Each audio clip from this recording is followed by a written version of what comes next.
You know, every Florida moving video tells you about the same stuff: hurricanes, crazy homeowners insurance, and bugs. Nobody tells you that your arrest photo is going online before you're even charged, or that Florida seizes more kids for psychiatric holds than almost any other state in the country. In this video, we're gonna fix that. I'm gonna tell you about those and 8 other things you're not gonna hear on other channels. Let's take a look.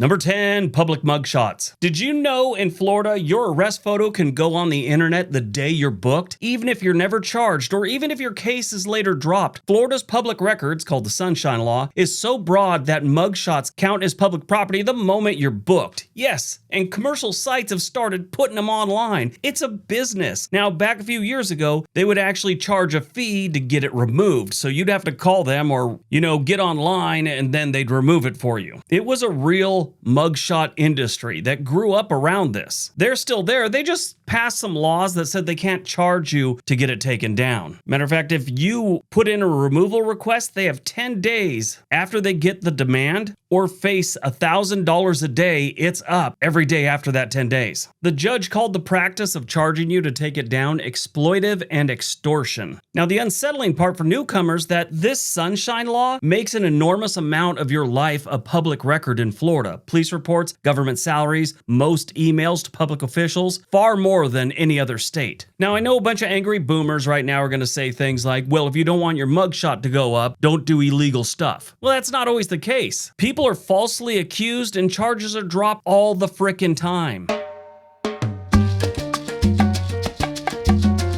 Number 9, vacation in Florida, not live in Florida. Now, vacation Florida and living here in Florida are two different places. Newcomers to Orlando in particular often expect a vacation-like setting. Instead, they encounter sprawling suburban layouts, strict HOAs, heavy traffic, and serious heat and storm prep demands. The theme park that you think it's just one big theme park and it's a good time, well, that doesn't match the traffic. They never show the traffic there. Or they don't show how crazy Orlando gets during the summer or spring break when everyone heads to the theme parks. I was in Orlando last February. I thought the traffic was pretty bad, but the Uber driver said this is nothing compared to like spring break and summer. It was February and it's still humid. Orlando, on average, sees about 206,000 visitors every single day of the year. Miami gets overrun during the summer, again in spring break, Fort Lauderdale, even the Tampa area. So while you're having a good time when you visit Orlando or Miami or Tampa, living there is a different situation. So if you're thinking about moving to any one of those places in Florida, travel into the cities, drive around, see what they're really like, not just the theme park areas or the beach. Number 8, snowbird season. We all know that Florida is a magnet for retirees, but most people don't realize how crazy it gets during certain parts of the year because of the snowbirds. All the people leaving New York, New Jersey, Minnesota, they've got a house down in Boca and they head there. They all drive cars that are far too big. They all eat dinner far too early, and doctor's appointments get pushed out even further. Now, their seasons are a little different from the peak tourism season because Florida has nice winters. Minnesota does not. So that's when they head down there. That's also when everyone's working that has kids that go to theme parks. So while they're kind of gone, the theme park crowd, the retirees are there. And I'm not just talking about theme parks, I mean the coastal areas as well. I don't know what kind of feed I've gotten into on YouTube, but every time I'm cruising YouTube, I always find elderly people in Florida trying to chase someone out of their neighborhood or stop them from fishing in a pond. And they all proudly announce like it carries some kind of major weight, like I'm on the board of the HOA or he's the HOA president. And there's this one where the guy's all, or this woman's all, he's the HOA president, you need to respect him. And these like 20-year-old dudes are all, no, this is a public pond. I see that and I'm all, I never want to retire in Florida. I'm going to retire in Oregon and Washington. They actually have day trips to breweries out here. Number 7, the retiree slowdown. Yeah, let's keep with the retirees for a minute. So weird things been happening the last 5 years in Florida. The retirees kind of leveled out. Yeah, that's right. Retirees are actually leaving in similar numbers to those arriving. Roughly about 45,700 retirees moved to Florida in 2025, while 44,900 left. So they gained less than 1,000 retirees, which is strange because in past years, it's been closer to gaining 4,000. That's where you run into what they call halfbacks. I've talked about that before on this channel, that a halfback is someone that moved to Florida from, let's say, New York City or something, and then they decide Florida's not for them. But they don't want to go all the way back to New York City, so they go halfway back to South Carolina. And I know that's not halfway back, it's just a term, but they head north a little. A lot of them will end up in Georgia, Tennessee, North Carolina. A lot of negatives have sprung up over the last handful of years for retirees. Rising HOA fees, insurance rates climbing. They've run afoul of a power-hungry HOA president. The normal stuff. What's your plans for retirement? You staying put? You moving to another state? Let me know in the comments section. Number 6, sinkholes are real. If you follow the news, especially in Florida, or watch my channel for a while, sinkholes are a real thing. I've talked about them before. They pop up all over the place in Florida. Sadly, some years back, some poor dude was sitting in his bedroom, sitting on his bed, watching TV or something like that, and the sinkhole opened up underneath his floor and he fell in it. He was never seen again, sadly. Now, that doesn't happen all the time. We don't have black holes just opening up at the beach and, 20 people disappear, and then one opens up at the lawn bowling, and now the state has even fewer retirees. But when you buy real estate, sinkholes require disclosure. Now, Florida isn't the only state that has sinkholes. Other states have them too, but they've got a real problem with them. So much so that sinkholes require specific disclosures when buying real estate, and standard homeowners insurance in most states no longer covers sinkhole losses. By default, you got to add it on there. And yes, in Florida, that is pricey. You know why it's pricey? Because too many Florida men have stood over a 4-foot by 4-foot sinkhole and tried to file a claim for 4 jet skis, a 62-inch television, their entire collection of Trump gold coins, and all their wives' jewelry. The insurance adjuster comes out, looks at the 4-foot hole, and it's all that went down there? The Florida man burps, combs back his mullet, and goes, "Yep."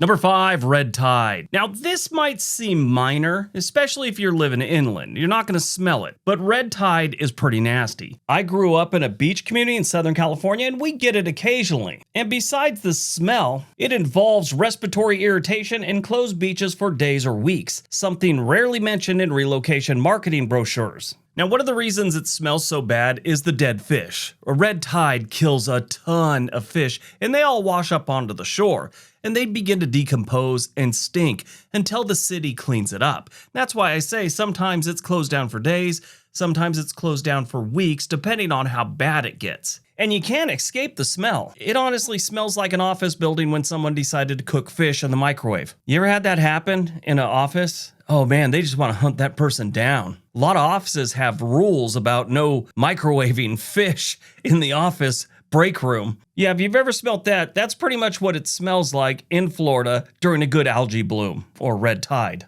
Florida Fish and Wildlife Conservation Commission does have status on it. You just got to go online and they'll tell you where it is, how the cleanup's going and whatever. It's really cool when it happens in California at night. There's a certain type of bacteria, I don't know, maybe it's plankton or whatever, but it makes the water glow. Like when you see the white water of a wave as it's breaking, it actually glows a little bit green. I've swam in that before. It's pretty cool. Also, saw that same day, oh my God, we saw dolphins in there, and it was kind of sticking. I don't know if it was sticking to them or it was just the glow of the whole thing, but it looked like I was in some kind of dream. It was really strange. One of those memories that's probably going to stick with me till the day I die. It was pretty cool. But in Florida, they don't get it so nice. You get dead fish and nasty water.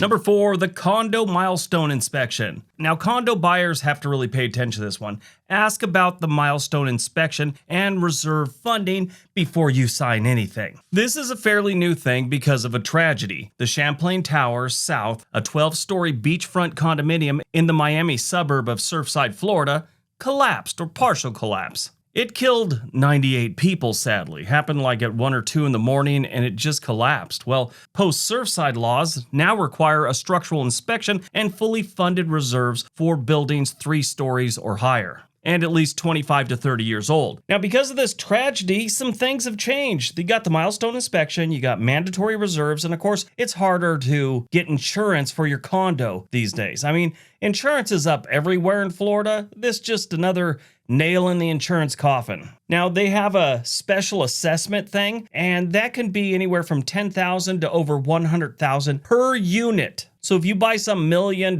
condo, you may have to pay up to $100,000. Roughly 5,000 condos nationally are already blocked from conventional Fannie Mae financing over unresolved inspections or insurance issues. So a building could literally become unsellable because of these inspections, not being able to afford one. My advice to you, buy a house. Yeah, I remember when that happened. That happened back in June of 2021, so just a little over 5 years ago. They ended up demolishing the rest of it, as they should. I mean, you don't want to leave a condo up there with just half missing condos exposed to the elements. In the end, the Surfside thing, they found out that it was water penetration, corrosion, and degraded reinforced concrete structural supports. They had a parking structure underneath the pool, and it had been leaking into there for some time. The Champlain Towers collapse ties the Knickerbocker Theater collapse as the third deadliest non-deliberate structural engineering failure. That one happened in 1922.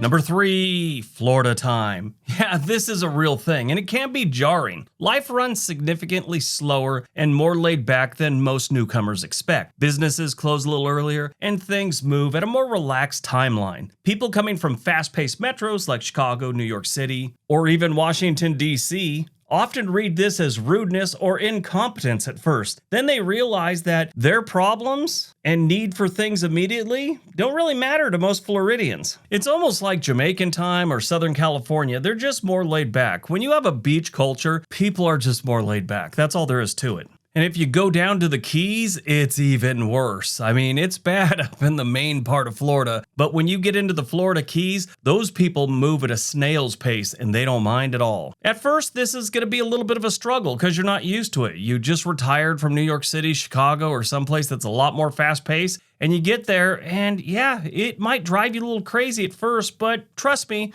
within a year or two, you're going to fit right in and you're going to see it just the way they do. And if you're not, just have another margarita.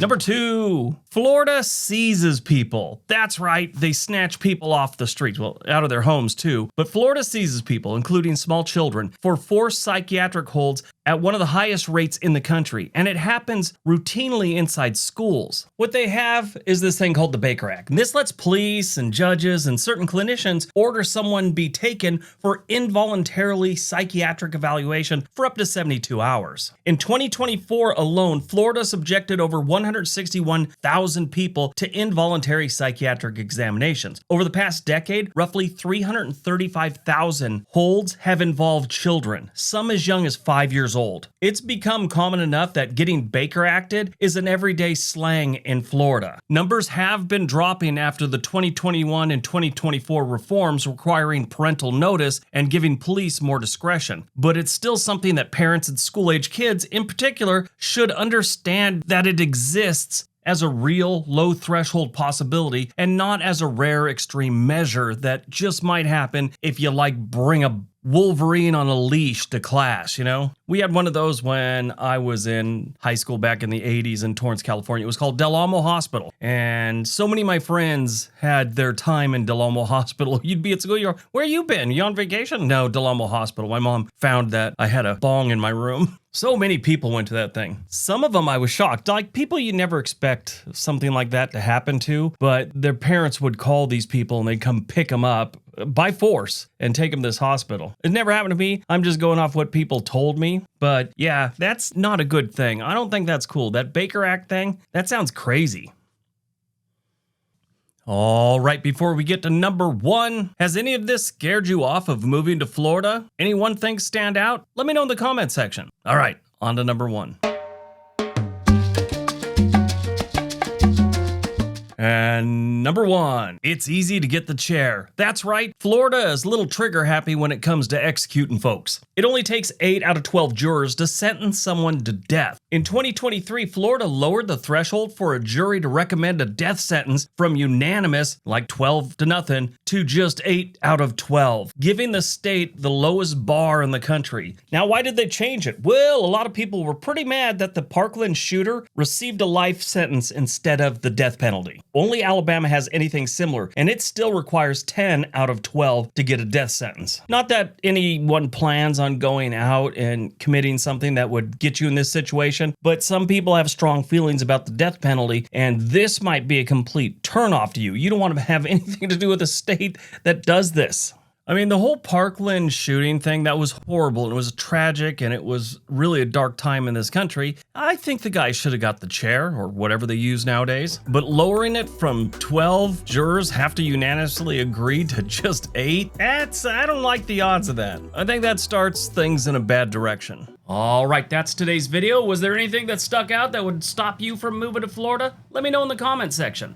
If you enjoyed this video, I know you're gonna love this one right here. It's about states people are leaving because the citizens don't trust the politicians. Imagine that. Everyone have a great day. Be nice to each other.